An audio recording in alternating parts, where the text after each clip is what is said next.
1949. Israel acaba de salir victorioso de su primera guerra en contra de una coalición árabe que continuará siendo una amenaza en el futuro inmediato, motivo por el cual comenzaron a recibir armamento de naciones tales como Francia y Estados Unidos, y específicamente este último país dotó al ejército israelí de varios cientos de Shermans de todos los modelos imaginables, siendo en su mayoría viejos M4A1 y demás variantes con cañones cortos de 75 milímetros, cuyas capacidades antitanque ya estaban quedándose atrás y que no serían suficiente para enfrentarse contra las divisiones blindadas árabes que estaban compuestas principalmente de tanques soviéticos como los T-34-85.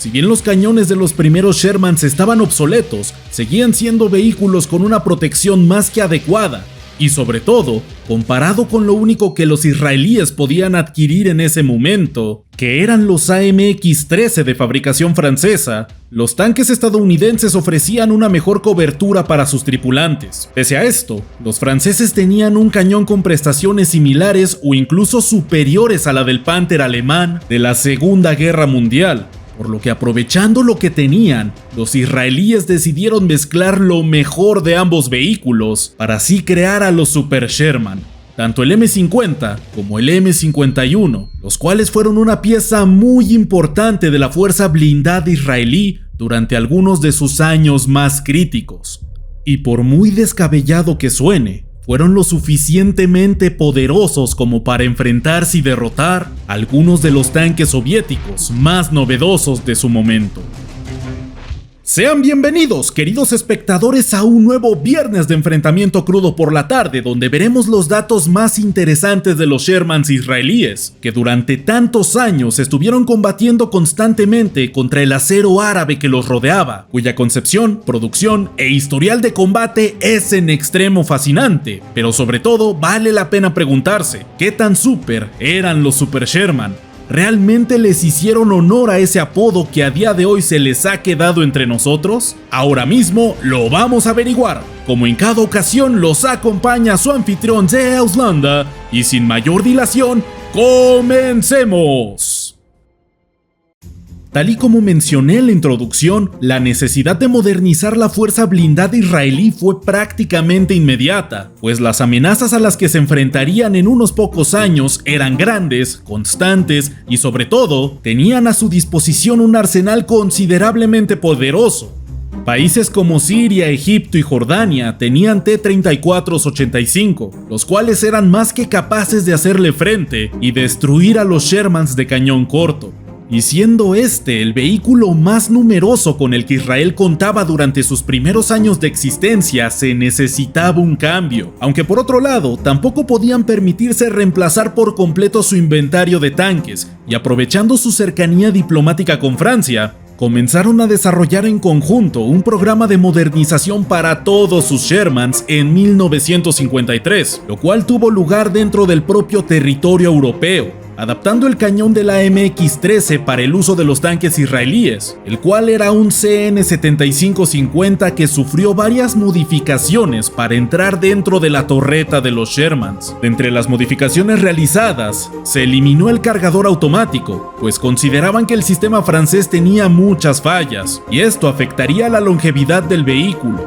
lo que a la larga terminó por ser un acierto. De igual manera, se alargó la torreta para que pudiera albergar al nuevo cañón, además de brindar un espacio extra para sus tripulantes que sería muy bien aprovechado. Otro detalle que se cambió fue la motorización, optando por motores fabricados en Francia y que posteriormente se obtendría una licencia para realizarlos dentro de Israel. Para el año siguiente, no solamente se modificó un M4A2 que pudiera servir de prototipo, sino también se hizo con algunas unidades del M10 de GMC, aunque eventualmente se abandonó la posibilidad de montar el cañón en aquel vehículo, optando únicamente por usar al Sherman. Durante 1955 se realizaron pruebas extensas en Francia con el primer M50, en donde se probó que el peso extra del cañón junto con la potencia de fuego requeriría mejoras en su sistema de retroceso, así como un contrapeso para balancear de mejor manera el vehículo. Y tras probar con éxito el tanque con las respectivas adaptaciones, finalmente fue aceptado por Israel para entrar en producción a finales de ese mismo año, el cual contaba con las siguientes características. El M50 tenía un largo de 6.15 metros, un ancho de 2.85 metros y una altura de 3.04 metros, el cual estaba tripulado por 5 hombres, los cuales eran un comandante, el conductor, el artillero, el cargador y un operador de ametralladora que también funcionaba como el asistente del conductor. Si bien en cuanto a dimensiones y tripulación era bastante similar a los Shermans estadounidenses, el M50 alcanzaba las 38 toneladas gracias a contar con un cañón más grande, así como otras modificaciones que fueron mencionadas previamente. Para desplazar esta masa se utilizaba un motor Continental R975C4 de gasolina, capaz de generar 420 caballos de fuerza, el cual se fabricaba en Francia, y eventualmente Israel obtuvo la licencia para producirlo de manera local. Sin embargo, este corazón mostró no ser suficiente para mantener con buena movilidad al tanque israelí, motivo por el cual se cambió al mismo por el más competente Cummins VT8 Diesel de 460 caballos de fuerza, el cual no solamente permitía desplazar el vehículo a una mayor velocidad, sino que también permitía una mayor autonomía, haciendo uso de exactamente la misma cantidad de combustible, la cual era de 606 litros. Cabe resaltar que el cambio de motorización propició la existencia de dos versiones del M50, una versión A y una B, siendo la primera la que presentaba el motor de gasolina y la B el de diésel. Su cañón de 75 milímetros era capaz de atravesar hasta 110 milímetros de blindaje inclinado a 30 grados a una distancia de 1000 metros, disponiendo de un almacenamiento máximo de 62 proyectiles. Respecto a su armamento secundario, contaba con dos ametralladoras Browning de 7.62 milímetros, una instalada de manera coaxial y otra en el frontal del vehículo, disponiendo de casi 5000 balas en total para estas armas, mientras que tenía una Browning de 12.7 milímetros situada en la escotilla del comandante que funcionaba como armamento antiaéreo, la cual era alimentada por 600 balas de su respectivo calibre. Vale la pena resaltar el hecho de que no solamente se aprovechaba el espacio de la torreta para llevar más munición de todo el armamento del vehículo, sino que también se llevaban 5 subfusiles M3A1 para la defensa de la tripulación, que eventualmente fueron reemplazados por las IMI-UZI, cada uno disponiendo de un total de 6 cargadores por arma, además de una caja de 12 granadas de diferentes modelos, tanto de fragmentación, de termita y de humo.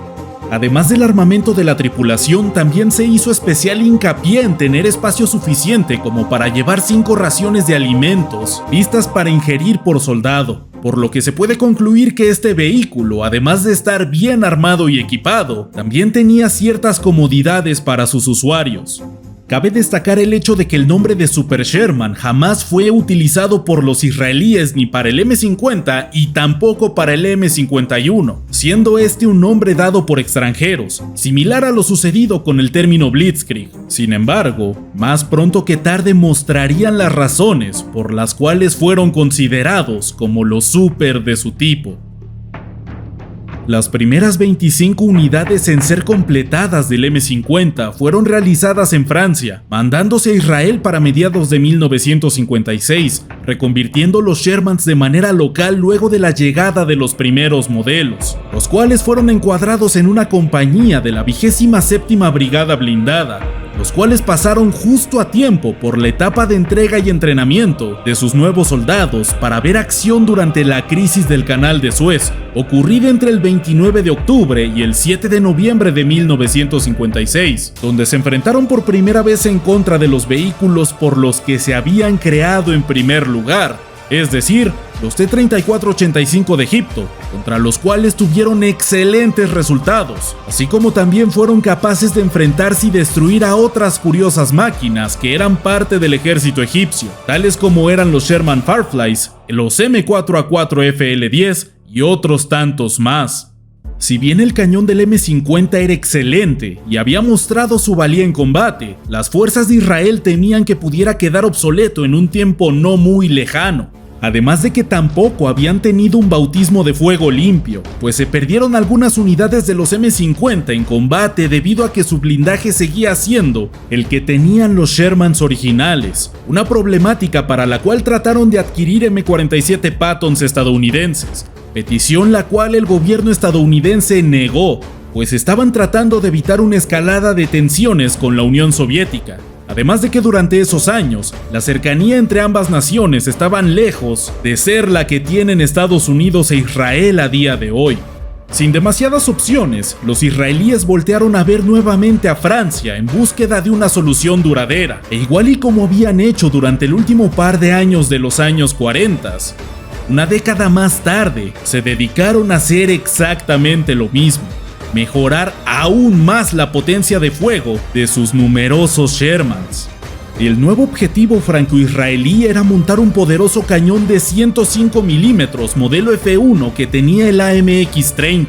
cual disparaba sus proyectiles a velocidades superiores a los 1000 metros por segundo. Sin embargo, el diseño del Sherman ya estaba mostrando claros signos de la edad, cual era simplemente incapaz de soportar la fuerte patada que generaba el cañón francés, por lo que se tuvo que reducir a 900 metros por segundo la salida de sus proyectiles. Eso sí, tenía un alcance y poder de perforación muy superior al cañón que tenía el M50.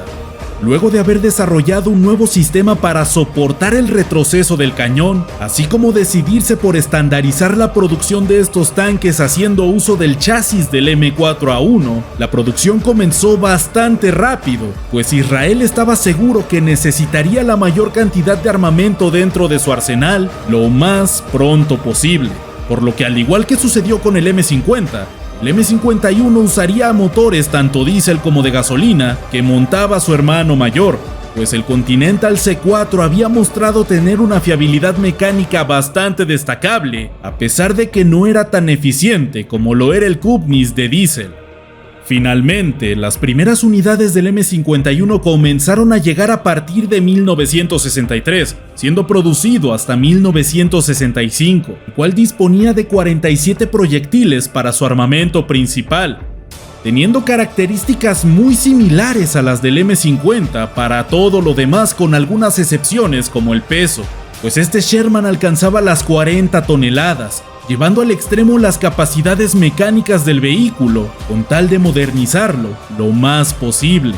Para 1965, la producción del M50 superaba las 300 unidades, mientras que habían cerca de 180 unidades del M51, habiendo planes para continuar la producción del más poderoso de los Super Sherman. Sin embargo, este plan fue bruscamente cambiado en ese mismo año por la introducción en el ejército de Israel de finalmente tanques occidentales de vanguardia, tales como el Centurión británico, que contaba con prestaciones más competitivas que las de los Sherman hebreos, así como finalmente el gobierno estadounidense comenzó a suplir tanques americanos como el M48 Patton a las fuerzas de Israel. Sin embargo, la llegada de los mismos tardaría en suceder en números suficientes como para reemplazar por completo a los M50 y M51, por lo que estaba claro que tendrían que continuar prestando servicio durante más años. Y sin importar el paso del tiempo, los Sherman mostraron nuevamente su valía en combate. Las escaramuzas fronterizas que tuvieron lugar en el par de años previo a la Guerra de los 6 días permitió a los tanquistas israelíes practicar su puntería, además de que, siendo sinceros, seguían siendo Shermans de las primeras versiones pero con cañones mejorados, manteniendo un blindaje competente para 1942, pero definitivamente pobre para 1965, por lo que estos carros de combate debían ser usados a largas distancias, instruyendo a sus tripulaciones el entablar combates a rangos superiores a los 1500 metros. Por ejemplo, el 6 de marzo de 1965, un grupo de M50s apuntaron y destruyeron a un grupo de 5 tractores sirios a una distancia de 2000 metros. Para el momento en el que la Guerra de los 6 días estalló, los Shermans de Israel fueron utilizados en su mayoría para el apoyo de infantería, desplegando una tercera parte de los mismos en la ofensiva del Sinaí. Otro tercio participó en la ofensiva con dirección a los Altos de Golán y el tercio sobrante se quedó en la reserva. Dentro de su participación en aquel conflicto, destacándose por su amplia utilización en los diversos frentes que se abrieron en el poco tiempo que duró el mismo, tuvieron realmente pocas oportunidades para medirse en contra de otros blindados, tal como sucedió durante la batalla de Abu Agheila, en donde 60 M50 y M51 fueron utilizados, apoyando en la destrucción de 60 blindados egipcios junto con 2000 soldados. En comparación, apenas 8 unidades de los Shermans se perdieron en ese combate.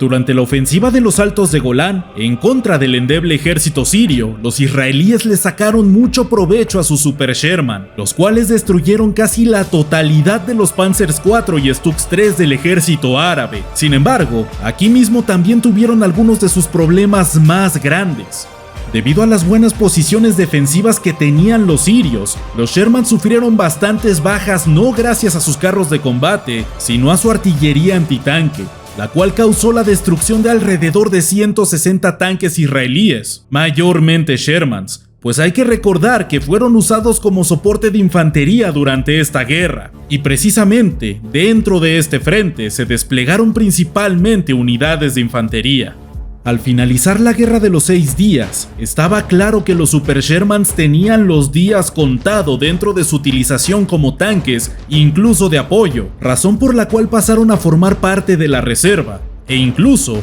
los que aún hacían uso del motor Continental comenzaron a ser desmovilizados. Sin embargo, el sorpresivo inicio de la Guerra del Yom Kippur en 1973 provocó que los más de 300 Shermans, M50 y M51 que quedaban, fueran desplegados nuevamente para contrarrestar la iniciativa árabe.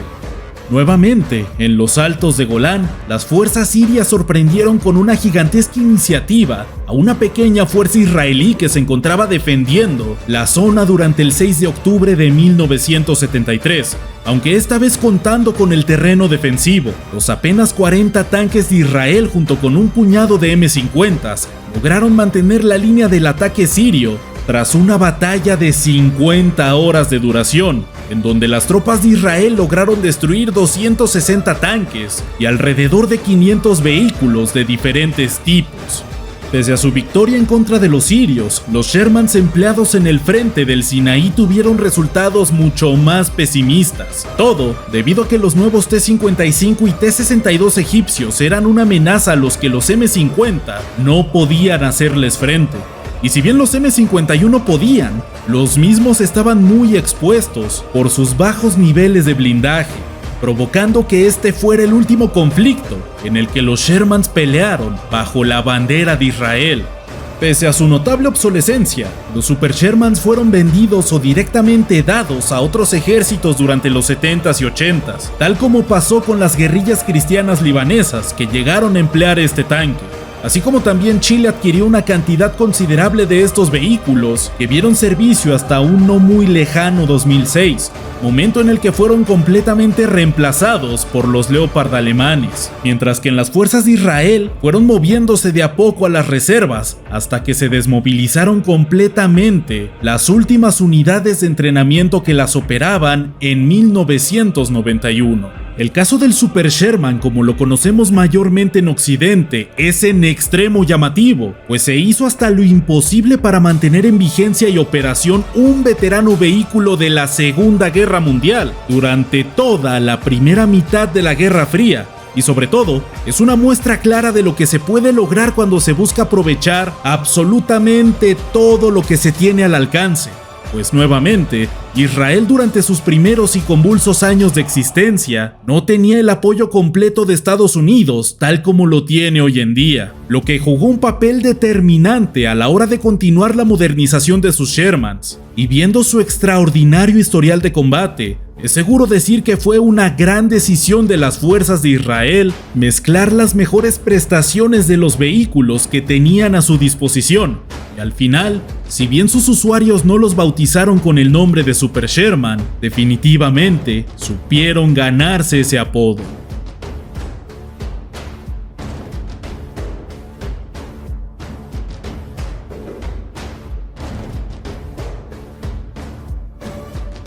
Y esto fue todo por esta ocasión, espero lo hayan disfrutado y si fue así, los invito a seguir viendo más contenido histórico en este mismo canal. Y no me voy sin antes agradecer a mis queridos donadores y miembros que siempre están presentes en cada directo, cuyo aporte económico me permite seguir dedicándome a esto y por supuesto traerles más y mejor contenido. Los acompañó Deus Landa y ya nos veremos en la próxima batalla.